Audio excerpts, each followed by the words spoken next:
नमस्कार प्यारे बच्चों, आपका स्वागत है आज की इस कक्षा में। आज हम पढ़ेंगे पाठ 9 बंदर और गिलहरी। बच्चों, हिंदी विषय के कक्षा 1 के इस बहुत ही मज़ेदार पाठ में आपका स्वागत है। और आगे बढ़ने से पहले मैं आपको बता दूं कि आज का जो ये पाठ है ये एक बहुत ही हंसने वाली और मज़ेदार कहानी है जिसको पढ़कर आपको बहुत ज़्यादा मज़ा आने वाला है। तो आइए बढ़ते हैं इस कहानी की ओर। तो जैसा कि मैंने बताया कि कहानी का नाम है बंदर और गिलहरी। तो एक बंदर पेड़ पर बैठा था। बंदर की पूंछ बहुत लंबी थी, इतनी लंबी थी कि ज़मीन तक वो लटक रही थी। एक गिलहरी ज़मीन पर क्या कर रही थी? उछल कूद कर रही थी। अब आगे क्या हुआ कि अचानक से उस गिलहरी को एक पूंछ दिखाई दी। उछल कूद करते हुए उसने सोचा ये झूला कहाँ से आ गया। यानी उसने उस पूंछ को क्या समझ लिया? एक झूला समझ लिया। वास्तव में तो वो पूंछ थी, लेकिन उसने क्या समझ लिया? उसको एक झूला समझ लिया। उसने कहा कि थोड़ी देर पहले तो ये नहीं था झूला यहाँ पर, लेकिन अब ये झूला यहाँ पर कहाँ से आ गया? उसने क्या किया? वो पूंछ पर चढ़ गई और झूला झूलने लग पड़ी। अब बंदर को तो उससे गुदगुदी हुई। उसने नीचे देखा और जोर जोर से हंसकर बोलने लगा, बहन गिलहरी क्या कर रही हो? मुझे गुदगुदी हो रही है। गिलहरी एकदम से चौंकी और क्या कहती है, बंदर भैया ये तुम हो क्या? मैं तो तुम्हारी पूंछ को झूला समझकर झूल रही थी, लेकिन बड़ा मज़ा आ गया। और इतना कहते ही गिलहरी हंसती हुई पेड़ की डाली पर चढ़ गई। तो देखा आपने कैसे एक गिलहरी ने बंदर की पूंछ को ही झूला समझ लिया और उस पर झूला झूलने लग पड़ी। थी ना मज़ेदार कहानी? आइए आगे बढ़ते हैं और अभ्यास के प्रश्नों को हल करने का प्रयास करते हैं। आपको क्या लगता है, क्या सच में किसी बंदर की पूंछ इतनी लंबी हो सकती है? अगर आपको लगता है हाँ, तो आप कमेंट बॉक्स में ज़रूर लिखें। और अगर आपको लगता है नहीं, तो ये एक गप है। हमारी हिमाचली बोली में भी इस प्रकार की बढ़ा चढ़ाकर बोले जाने वाली बातों को गप्पे ही कहते हैं। तो ये एक गप थी जिसमें बंदर की पूंछ इतनी लंबी बता दी कि उस पर कोई झूला झूल रहा है। अब जैसे आप यहाँ पर देख सकते हैं कि बंदर की पूंछ को इतना लंबा बताया गया है जैसे कि कोई सड़क हो। तो वास्तव में तो ऐसा नहीं हो सकता, लेकिन कुछ लोगों को गप्पे मारने का बड़ा मन करता है, वो बड़ी ज़्यादा गप्पे मारते हैं। तो आइए ऐसी ही कुछ और मज़ेदार गप्पे मारते हैं एक दूसरे के साथ और आगे बढ़ते हैं इस कहानी में। देखिए, अब ये जो चूहा है, इस चूहे को लेकर के एक गप क्या बनाई कि चूहे की मूंछ इतनी घनी थी, दिख रही है ना मूंछें चूहे की, ये इतनी घनी थी, बोला इतनी घनी थी जैसे कि इस पेड़ की पत्तियां। दिखाई दे रही है ना कितनी घनी है? बोला जी चूहे की मूंछें पेड़ की पत्तियों की तरह घनी थी। तो ये तो एक गप हो गई, है ना? हंसने वाली बात। आइए आगे बढ़ते हैं, एक और गप देखते हैं कि भालू इतना मोटा था, इतना मोटा था, इतना मोटा था जैसे कि कोई सांड हो, है ना? तो ये भी एक गप ही है, ठीक है। देखिए कितना हंसने वाली बात है ये। आगे बढ़ते हैं और देखिए ऊंट के ऊपर क्या गप बनाई थी कि ऊंट इतना ऊंचा था, इतना ऊंचा था, इतना ऊंचा था। आपको पता है ना ऊंट ऊंचा होता है, लेकिन इतना भी ऊंचा नहीं होता जितना इस गप में बता दिया गया है ना। तो देखते हैं कितना ऊंचा होगा, क्या लगता है आपको? यह है एक पहाड़ के जैसा ऊंचा। तो क्या ऊंट पहाड़ के जैसा ऊंचा हो सकता है? नहीं ना। तो ये गप है, हंसने के लिए बना दिए। कई लोग होते हैं ना वो बढ़ा चढ़ा कर बात बताते हैं। वो बच्चों में से भी आपको भी आदत होगी कि थोड़ी सी लगती है और कहते हैं मुझे इतनी ज़्यादा लगी कि बहुत दर्द हो रहा है। अब देखिए ये चूहिया है छोटी सी, कितनी है? छोटी सी। कितनी छोटी? इतनी छोटी जैसे कि कोई क्रिकेट की गेंद हो, है ना दोस्तों? आगे बढ़ते हैं और कुत्ते की पूंछ की बात करते हैं। देखिए हम सभी जानते हैं कि कुत्ते की जो पूंछ है वो टेढ़ी होती है, लेकिन कितनी टेढ़ी? इतनी टेढ़ी इतनी टेढ़ी जैसे कि हिमाचल की पहाड़ी सड़कें हों। देखिए ना अपने अपने प्रदेश की सड़कें कितनी टेढ़ी मेढ़ी होती हैं, है ना, पहाड़ों की सड़कें। तो वैसे ही कुत्ते की पूंछ भी कैसी होती है, बिल्कुल टेढ़ी मेढ़ी।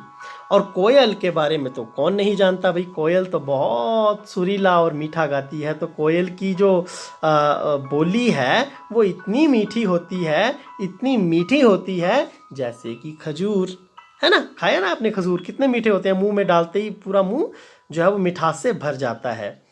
अब एक और बात, अगला प्रश्न की ओर चलते हैं। ये तो थे अब तक की गप्पें। अब कुछ चीज़ें यहाँ पर दी गई हैं, 3 चीज़ें, और इन चीज़ों से हम क्या क्या कर सकते हैं ये पूछा गया है। जैसे गिलहरी ने बंदर की पूंछ से झूला झूल लिया, ठीक है। तो वैसे ही आप इनसे क्या क्या कर सकते हो। तो देखिए, रुमाल से तो सबसे पहले हम अपना नाक साफ कर सकते हैं ना। बहुत बढ़िया। अब आपको ये लिखना भी है, और मैं आपके अध्यापकों से और अभिभावकों से भी आग्रह करूंगा कि अब आपको धीरे धीरे लिखने की ओर अग्रसर करें और लिखने का प्रयास करवाएं। जितना ज़्यादा आप कोशिश करेंगे उतना आपको आ जाएगा, ठीक है। तो अब आगे चलिए, और क्या कर सकते हैं रुमाल से। रुमाल से जब हम अपने हाथों को धोते हैं तो धोने के बाद उनको सुखा सकते हैं। और एक बात, हाथों को धोना तो अब बहुत ज़्यादा ज़रूरी है। क्यों? क्योंकि कोरोना है भैया, और ख़तरा अभी टला नहीं है। अभी हम जितना ज़्यादा हाथ धोएंगे, एक दूसरे से दूरी बना करके रखेंगे, सैनिटाइज़र का प्रयोग करेंगे, मास्क का प्रयोग करेंगे, उतने ही ज़्यादा हम बचे रहेंगे। तो ये है रुमाल के प्रयोग, और रुमाल को कई बार हम मास्क की तरह भी इस्तेमाल कर सकते हैं। अगला क्या है, पेंसिल, ठीक है। तो अब जो पेंसिल है इससे भाई हम लिख सकते हैं, पहली बात, ठीक है, बिल्कुल सही। और दूसरा हम क्या कर सकते हैं, बताइए बताइए। अगर पेंसिल इस तरह की हो, यानी रंगों वाली पेंसिल हो, तो रंग भी भर सकते हैं। बहुत बढ़िया। अगर पेंसिल के पीछे रबड़ लगा हो तो मिटा भी सकते हैं, है ना। अब अगली चीज़ है फुट्टा, ठीक है, फुट्टा। अब फुट्टे से हम क्या कर सकते हैं, देखिए, एक तो किसी भी चीज़ को हम माप सकते हैं, ठीक है ना, कि वो कितनी लंबी है, कितनी चौड़ी है, ठीक है। एक तो हम वो माप सकते हैं फुट्टे से, और दूसरा हम क्या कर सकते हैं, फुट्टे से अपनी लंबाई भी माप सकते हैं, ठीक है। जैसे ये बेटी देखो अपनी क्लास में पढ़ने वाले एक बच्चे की लंबाई माप रही है, वैसे आप भी माप सकते हो अपने भाई बहनों की लंबाई। तो आप ऐसा ज़रूर करें और बताएं कि आपकी लंबाई कितनी है कमेंट बॉक्स में, ठीक है। तो ये थे कुछ सवाल जिनका हमने हल जाना। अब आगे बढ़ते हैं। तुम कितनी सारी चीज़ें खाते हो, जैसे दूध, भात, भात मतलब चावल, ठीक है। हम भी हिमाचल में भात बोलते हैं ना, है ना, भात खाना, ठीक है, उसी तरीके से भात। अब संतरा है, केला है, इनके अलावा तुम और क्या क्या खा सकते हो। भाई मैं अपना बता सकता हूँ, आपको अपना खुद बताना पड़ेगा। मैं तो अमरूद खाता हूँ, अंगूर खाता हूँ, बिस्किट भी खाता हूँ, दही और घी भी बड़ा मज़ेदार लगता है मुझे ना, वो भी मुझे बहुत स्वादिष्ट लगता है, वो भी खाता हूँ मैं। अब अगला प्रश्न क्या है कि गिलहरी क्या क्या क्या खा लेती है और बंदर क्या क्या खा लेता है। अब ये जो प्रश्न है इसका उत्तर बच्चों आपको स्वयं सोचकर लिखना है, ठीक है। आपने को सोचना है कि क्या लगता है आपको, गिलहरी क्या क्या खा सकती है ना, और बंदर क्या क्या खा सकता है। देखिए, बंदर पेड़ों पर रहता है तो पत्ते तो आपने उसको खाते हुए देखा ही होगा, है ना। फल भी खा लेता है बंदर। अब गिलहरी क्या क्या खाती है या आप खुद सोचिए, या अपने अध्यापक या अभिभावक की मदद से आप उनसे पूछ करके भी इसको लिख सकते हैं, इसका उत्तर बता सकते हैं। आगे है कि जानवरों में कौन कौन उछल कूद करता होगा। ये जो जानवर यहाँ पर जिनका चित्र दिया गया है इनकी बात की जा रही है कि इनमें से कौन कौन उछल कूद करता होगा। जैसे यहाँ पर गाय है, शेर है, गधा है, गिलहरी है, हाथी है, फिर खरगोश है, बिल्ली भी है, चूहा भी है, कुत्ता और ऊँट भी है। तो मैं आपके लिए थोड़ा सा आसान कर देता हूँ। देखिए, ये जो जानवर हैं सारे के सारे, ये सारे उछल कूद कर सकते हैं, जैसे कुत्ता, चूहा, बिल्ली, गिलहरी, ठीक है। और दूसरा, ये जो जानवर है ये उछल कूद नहीं करते हैं, जैसे ऊँट है, गाय है, हाथी है, गधा है, शेर है। लेकिन यहाँ मैं ये बात आपको बता दूं कि गाय और गधा ये थोड़ा बहुत जब कभी इनको खतरा महसूस होता है, किसी से डर लगता है, तो भागते हैं जब तेज़ी से, तब ज़रूर उछल कूद करते हैं, लेकिन आम तौर पे इनका स्वभाव शांत है। और जहाँ शेर की बात है, ये तो हम सभी जानते हैं कि ये उछल कर यानी छलांग लगाकर अपने शिकार को पकड़ता है, लेकिन फिर भी ये ज़्यादातर आराम से चलना पसंद करते हैं या भाग कर चलना पसंद करते हैं, लेकिन उछल कूद करना ज़्यादा ये छोटे जीव जो ऊपर है यही पसंद करते हैं। तो आपने इनको लिखने का प्रयास करना है अपने अध्यापकों की सहायता से और अपने अभिभावकों की सहायता से, देख देख कर आपको लिखना है।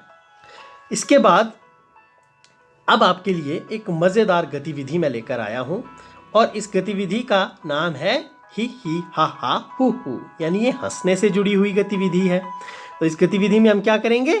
इस गतिविधि में हम, जैसे कि कहानी में बंदर को गुदगुदी हुई थी ना अपने दोस्त, वैसे ही आप भी अपने दोस्त को या पापा को गुदगुदी करके देखो, उनके पेट पर, पीठ पर, गर्दन पर, हथेली पर, तलवे पर, और देखो क्या होता है। और उसके बाद आप ये भी देखो कि खुद को भी गुदगुदी करके देखो और देखो आपको कैसा लगता है। ठीक है, आपको बहुत ज़्यादा हंसी आएगी।